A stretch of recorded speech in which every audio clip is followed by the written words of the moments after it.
Seorang pemuda miskin yang hidup sebatang kara di gubuk reot, suatu hari akan menjadi pahlawan bagi seorang polwan cantik yang nyaris hidupnya berakhir karena terseret arus sungai. Namun, siapa sangka, peristiwa dramatis itu justru mengubah takdir mereka berdua selamanya. Inilah kisah nyata yang akan membuatmu menangis dan percaya bahwa keajaiban bisa datang dari tempat yang tak terduga. Sebelum cerita ini dimulai, yuk absen dulu di kolom komentar dari kota mana kalian menonton video ini dan tulis di kolom komentar tanggapan kalian setelah menonton video ini. Jika sudah, yuk kita mulai ceritanya. Di sebuah desa kecil bernama Karangturi, yang terletak di lereng pegunungan daerah Banyumas, Jawa Tengah, hiduplah seorang pemuda bernama Gilang Pratama. Sejak kecil, Gilang telah kehilangan kedua orang tuanya karena kecelakaan tragis saat pulang dari pasar malam. Sejak itu ia tumbuh sendirian, tinggal di sebuah gubuk sederhana di pinggir sungai Serayu yang deras dan luas. Gilang bukanlah anak muda biasa. Meski hidup dalam kemiskinan dan kesendirian, ia dikenal sebagai pribadi yang jujur, pekerja keras, dan sangat peduli dengan lingkungan sekitar. Setiap pagi ia mengumpulkan sampah di sungai dan menjual barang bekas demi sesuap nasi. Meski sering diremehkan dan dianggap tak penting, Gilang selalu tersenyum dan menyimpan luka dalam diam. Sementara itu, di sisi lain kota, sosok wanita bernama Ana Larasati, seorang polwan muda berpangkat brigadir, ditugaskan ke wilayah Karangturi untuk membantu pengamanan bencana banjir yang sering terjadi saat musim hujan tiba. Ana dikenal tegas dan disiplin, namun di balik seragamnya yang gagah, ia menyimpan sisi lembut dan kepedulian yang tinggi terhadap warga kecil. Pertemuan mereka belum terjadi, tapi takdir mulai menyusun skenarionya sendiri. Sungai Serayu yang biasanya tenang kini mulai meluap perlahan. Hujan deras mengguyur selama 3 hari berturut-turut, dan warga mulai khawatir. Pemerintah menurunkan aparat keamanan, termasuk Ana, ke desa tersebut untuk melakukan patroli dan pendataan kondisi warga. Sementara Ana menjalankan tugasnya dengan serius, Gilang tengah berjuang memperbaiki atap rumahnya yang bocor dan menyelamatkan ayam-ayam peliharaannya dari arus air yang mulai masuk ke halaman. Ia tidak tahu bahwa tak lama lagi hidupnya akan berubah dalam sekejap melalui satu tindakan kecil, satu keberanian besar. Hari itu, langit Karangturi kembali mendung. Hujan tak henti-hentinya mengguyur desa sejak subuh. Sungai Serayu yang semula tenang kini berubah menjadi arus deras yang menggelegak, melahap tepian tanah. Warga mulai gelisah. Beberapa di antara mereka mengungsi ke balai desa. Brigadir Ana Larasati bersama 2 anggota lainnya melakukan patroli menyusuri bantaran sungai untuk memastikan kondisi warga. Sepatu botnya berlumur lumpur, namun langkahnya tetap sigap. Ia menyapa warga dengan tenang, mencatat data pengungsi, hingga akhirnya tiba di jembatan bambu kecil yang menghubungkan 2 sisi desa. Tak jauh dari sana, Gilang tengah mengangkat perabotan ke tempat tinggi, waspada terhadap air yang mulai merangkak ke teras gubuknya. Ia melihat Ana dari kejauhan berdiri di tepi sungai, sambil memberi isyarat kepada seorang ibu dan anak kecil agar menjauh dari arus. Namun takdir mulai menunjukkan taringnya. Tanah basah yang dipijak Ana tiba-tiba ambles. Tubuhnya terjatuh terpeleset dan dalam sekejap hanyut terbawa derasnya arus sungai Serayu. "Ah, tolong!" teriak Ana panik. Tangannya mencoba meraih ranting. Matanya terbelalak saat tubuhnya terbentur batu sungai. Warga yang melihat kejadian itu hanya mampu berteriak histeris dari kejauhan. Arus terlalu deras, tak ada yang berani menolong, kecuali 1 orang. Gilang yang melihat kejadian itu langsung berlari tanpa pikir panjang, tanpa alas kaki, tanpa pelampung. Ia menerobos derasnya hujan dan melompat ke sungai meski ia tahu dirinya tidak pandai berenang. Tapi baginya, nyawa seseorang lebih penting daripada rasa takut akan kematian. "Ya Allah, Ana!" teriaknya dalam hati. Arus menggulung tubuh Gilang, namun ia terus meraih tangan Ana berkali-kali, nyaris tenggelam. Kepalanya sempat terbentur batu, tapi tekadnya tak goyah.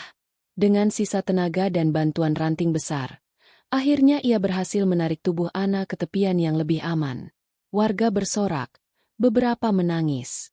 Salah satu dari mereka, seorang pemuda dengan ponsel, merekam seluruh kejadian itu dari awal hingga akhir. Ana terbaring di tanah, basah kuyup, tubuhnya menggigil, matanya menatap Gilang yang terengah-engah di sampingnya.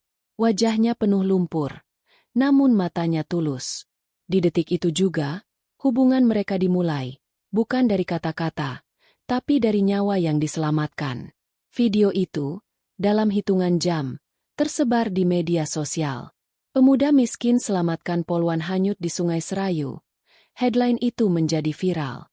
Setelah insiden di Sungai Serayu yang mengguncang desa Karangturi, Brigadir Ana Larasati kini dirawat di puskesmas terdekat. Luka di kakinya cukup serius akibat benturan batu. Namun yang lebih membekas adalah ingatan tentang sosok pemuda yang menantang maut demi menyelamatkannya. Bagaimana kalau dia tak sempat menarikku? Pikir Ana saat menatap langit-langit ruang rawat. Di luar sana, dunia mulai ribut. Video aksi penyelamatan yang direkam warga menjadi viral di media sosial. Bahkan ditayangkan di berita nasional. Judulnya bombastis, heroik. Pemuda miskin selamatkan poluan dari sungai deras di Jawa Tengah. Foto wajah Gilang yang penuh lumpur, dengan tatapan lelah namun tulus, menjadi sorotan publik. Wartawan berdatangan ke Karangturi, para influencer berkomentar, ada yang memujinya sebagai pahlawan desa, tapi tak sedikit juga yang sinis. Pasti dia cari panggung, udah miskin numpang viral, ada maunya pasti biar dapat duit. Begitu kata beberapa orang. Gilang terguncang. Ia bukan tipe yang suka sorotan. Bahkan ia tak tahu bagaimana wajahnya bisa tersebar kemana-mana. Sejak hari itu, banyak orang asing datang ke rumah reotnya. Ada yang sekadar wawancara, ada yang menyodorkan bantuan, bahkan ada yang terang-terangan memintanya membuat konten kolaborasi. Yang lebih menyakitkan, seorang perangkat desa menyebarkan gosip bahwa Gilang menyelamatkan Ana demi imbalan. Tuduhan keji yang membuat ibunya yang sudah tua jatuh sakit karena stres. Sementara itu, Ana diam-diam menyelidiki siapa Gilang sebenarnya. Ia meminta bantuan rekan di kepolisian untuk mencarikan alamat pemuda itu.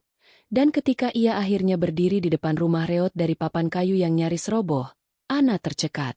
Seorang wanita renta keluar sambil batuk-batuk lalu memanggil. "Gas, ada tamu nak." Dari balik tirai sobek muncullah sosok Gilang. Matanya sayu, tubuhnya kurus, namun senyumnya tetap tulus. "Brigadir," ucapnya pelan. Agak malu, Ana menatapnya, bukan dengan hormat seorang polisi, tapi dengan kekaguman seorang manusia terhadap sesamanya. Ia tak pernah menyangka, di balik aksi heroik itu tersimpan kehidupan yang begitu getir. Hari itu percakapan pertama mereka dimulai, bukan sebagai penolong dan yang diselamatkan, tapi sebagai dua jiwa yang mulai saling memahami dan perlahan saling terikat oleh rasa. Hubungan yang perlahan terjalin antara Gilang dan Ana mulai mengundang tanya dari banyak pihak. Masyarakat desa Karangturi menyambutnya dengan hangat, tetapi media nasional dan pihak kepolisian pusat mulai merasa risih. Terlalu banyak perhatian, terlalu banyak narasi yang menyentuh sisi pribadi institusi.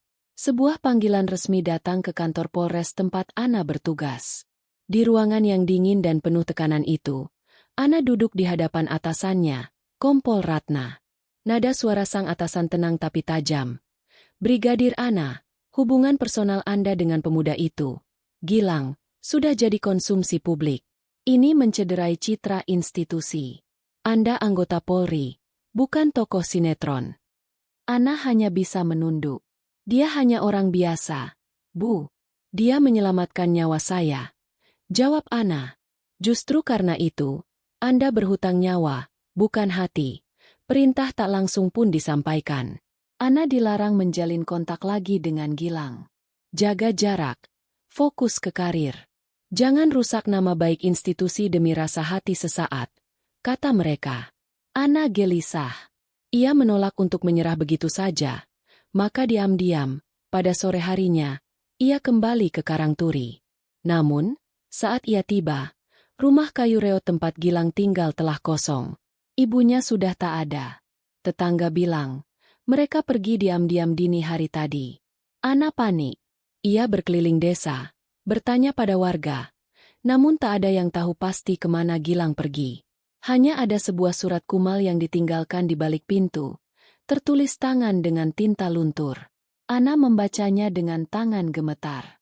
"Mbak Ana, maaf kalau keberadaan saya malah bikin Mbak sulit. Saya cuma anak kampung yang tak tahu caranya hidup dalam sorotan. Saya bukan siapa-siapa. Saya cuma ingin ibu saya tenang dan Mbak bahagia.